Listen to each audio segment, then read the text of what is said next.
Today we're discussing Castle Falls. Subscribe and turn on notifications.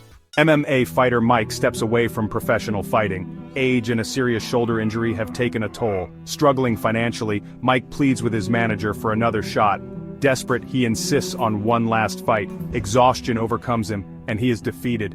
This loss crushes Mike's confidence. Broke and homeless, he takes a job at a construction site.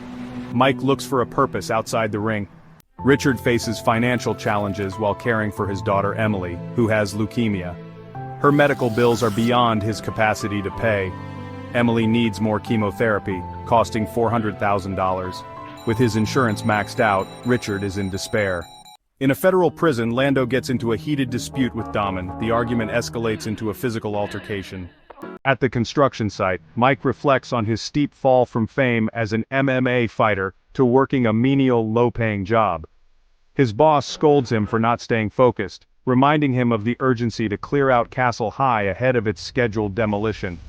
The city's mayor announces to the media that Castle High will be forcibly evacuated within 2 days to make way for a new sports complex. At the same time, Lando learns about the hospital's impending demolition. Alarmed, he requests a meeting with the chief warden, who turns out to be Richard. Lando proposes a deal, offering to reveal the location of a large sum of money hidden in Castle High in exchange for being transferred to a different block, away from Damon and his crew. Lando discloses that he had stolen $3 million from Damon and stashed it in the hospital. Though initially angry, Richard begins to reconsider, realizing this could be his opportunity to secure the funds needed for Emily's treatment. However, one of the prison wardens is secretly aligned with Damon.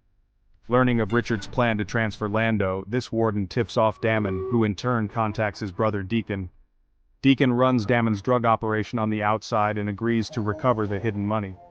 At the construction site, Mike befriends a co-worker named George. George confides that he took the job out of necessity to support his wife and children. During their conversation, Mike shares his past as a professional MMA fighter, surprising George, whose kids are big fans of Mike. With nowhere else to go, Mike sleeps in his car parked near Castle High. Meanwhile, Deacon and his wife, Kat, keep watch on the hospital and plan their infiltration once the workers leave for the day. On site, George talks about his dream of relocating to Alaska with his family, and suggests that Mike consider a fresh start there as well. While cleaning out a room, Mike stumbles across a bag full of cash, the money that Lando had hidden. He takes $10 from the bag and rehides it, planning to return for the money later. At the end of the workday, Deacon and his team prepare to infiltrate Castle High disguised as construction workers. Richard, determined to retrieve the money for Emily, informs her that he has urgent business to attend to.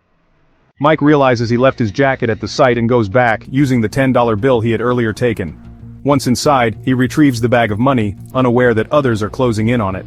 Meanwhile, Richard follows Lando's instructions to the 6th floor, where he finds explosives rigged to demolish the building in 4 hours. Deacon's team, meanwhile, encounters a construction worker standing guard. Kat eliminates the worker to avoid interference. Mike spots Richard moving through the building and quickly rehides the money. When Mike attempts to leave, he notices Deacon's men heading upstairs and decides to stay hidden. Richard stumbles upon a note indicating the money is already gone. A sudden noise draws the attention of both Richard and Deacon's crew, who mistake it for Richard's presence. George, meanwhile, unwittingly walks into the building while searching for Mike. Kat finds a small amount of cash on George and wrongly assumes that he is the thief. Deacon's team begins torturing George for information, though he knows nothing about the money's whereabouts. Hidden nearby, Mike watches in horror as George is killed. Distraught and consumed with guilt, Mike accidentally gives away his location and is captured by Deacon's crew.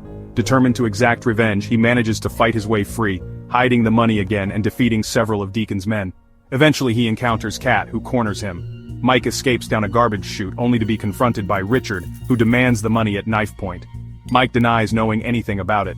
Their argument is interrupted by the arrival of Deacon's men, forcing Mike and Richard to work together to disarm their attacker. Deacon blocks all exits and attempts to strike a deal with Mike, promising safety in exchange for the money. Mike rejects the offer and faces Deacon's men head-on. In a daring escape, he leaps out of a window and clings to curtains as Deacon's crew fires at him. Struggling back inside, Mike eventually confronts Kat, who aims a gun at him. Just as she's about to fire, Richard intervenes, shoving her into the window. Deacon's men mistakenly shoot Kat, who falls to her death. Enraged, Deacon vows revenge on both Mike and Richard. While hiding, Richard tends to Mike's wound, and again demands to know where the money is. Mike insists he knows nothing. Together, they take down the remaining members of Deacon's crew. In a tense moment, Mike turns a gun on Richard, suspecting him of working with Deacon. Richard denies the accusation, explaining that he's only involved because he needs the money to save his daughter. Sympathizing, Mike devises a plan to lure Deacon upstairs using a walkie-talkie. Mike retrieves the money and offers to split it with Richard. Despite Richard's warnings that the building is set to be demolished, Mike stays behind, determined to confront Deacon. However, he ultimately chooses to abandon his revenge and escape with Richard instead. As the demolition begins, Mike defeats Deacon in a final hand-to-hand fight and narrowly escapes with Richard. Deacon is left scrambling for the money as the building collapses, leaving his fate uncertain. In the aftermath, Mike uses part of the money to support George's family and embarks on a fresh start in Alaska. Richard fulfills his deal with Lando, transferring Damon to another prison block, setting up Lando's revenge, and that's how the movie ends.